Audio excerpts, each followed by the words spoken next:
The Association of Mine Workers and Construction Union has delayed plans to strike at platinum producer Longman.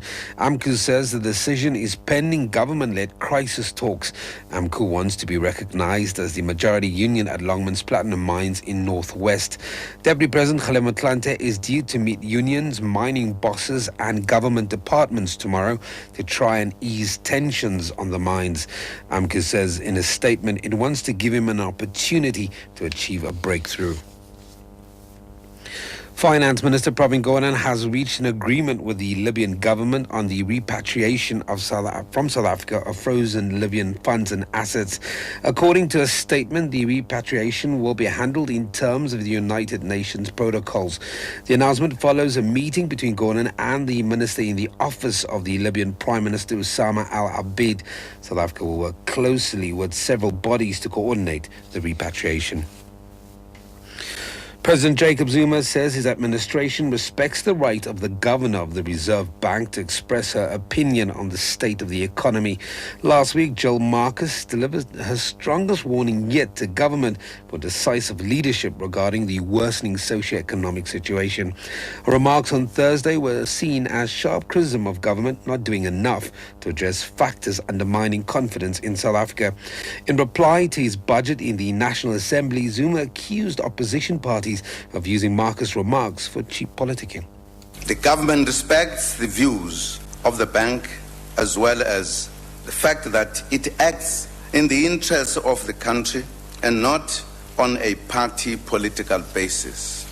It is therefore unfortunate that some in the opposition have, in this debate, endeavored to use the bank for their own narrow political purposes.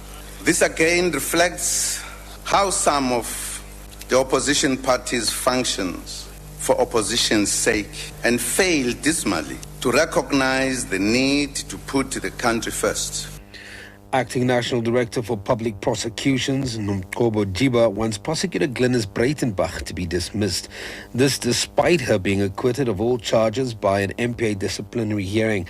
A court charge against Breitenbach was failing to act impartially when investigating the Kumba Iron Ore, Shishan and Imperial Crown Trading mining rights issue. Edwin Nsidi reports.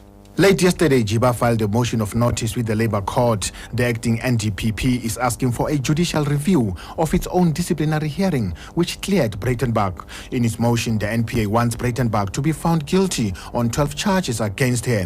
Jiba also wanted the matter to be referred back to the chairperson of the disciplinary hearing, Selbin Benenge, for what she calls an appropriate sentence. Jiba contends that Mbenenge's decision to clear Breitenbach was irrational and grossly unreasonable. She says the Mbenenge's decision was informed by a material error of law. Breitenbach's lawyers have not been available for a comment, but it's expected that she will oppose the application.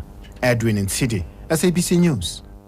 The mother of convicted South African drug mule Tessa Beetge has lashed out at a decision by the Constitutional Court to reduce the sentence of convicted Nigerian drug dealer Frank Nabulisa from 20 to 12 years.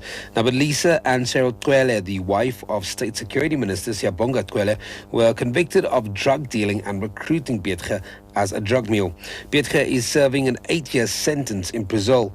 Her mother, Mari Swanepoel, says all contact with her daughter has been cut by Brazilian prison officials. They should have longer sentences. They shouldn't even be allowed out.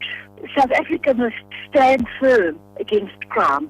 They were sentenced to 20 years, which is a fair amount of years, I feel. Reducing their sentence gives them more leverage to do what they were doing before. I mean, South Africa has got no guarantee that they're not going to touch drugs again.